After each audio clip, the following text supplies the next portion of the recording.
We decided to show the camera that we've been working on. The Phantom VEO is this camera right here.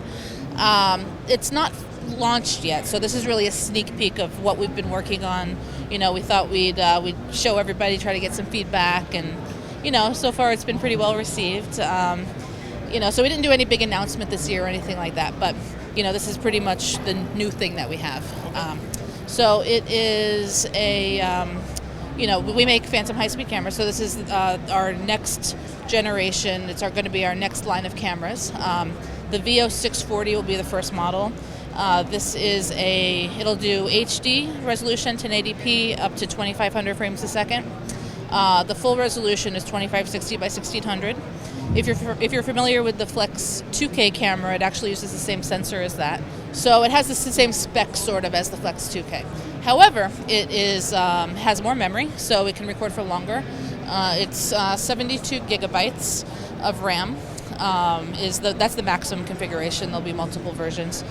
And unlike the Flex 2K, this camera uses CFast cards.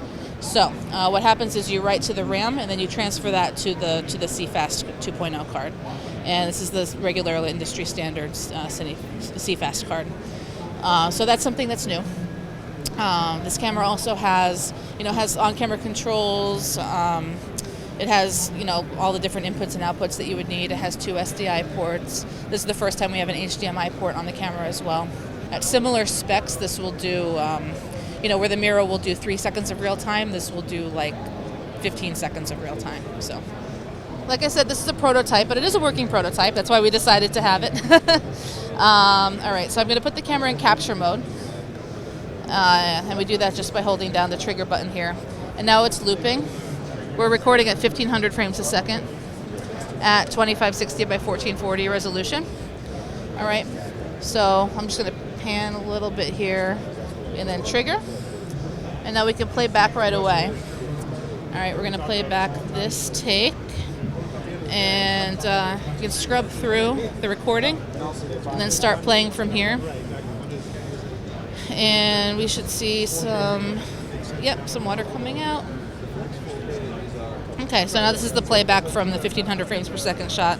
It's playing back at 30 frames a second. Okay.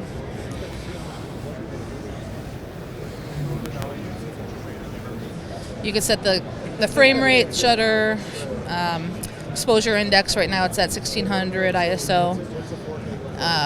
Resolution, your trigger point, and there's also shortcuts here. You can do some pre-save setups and then just call them back really quickly. There are 2 SDI outputs, one full-size BNC here, and then this is the DIN connection here, so it's a mini port here, and the HDMI. All of the video outputs are linked, so you can't separate them like you can with our, you know, the higher-end cameras. But so what one SDI is set to is what everything is set to. And then there's also, the Miro does not have any sort of power output. The VEO does have one 12-volt output here. It's a Hiroshi connector. We are expecting the VEO 640 to be in the $50,000 to $60,000 range. We will be shipping this summer, and there'll be a formal announcement, you know, when we're closer to shipping. So that's when it'll go online, and all the specs will be available, and the full pricing will be available then also.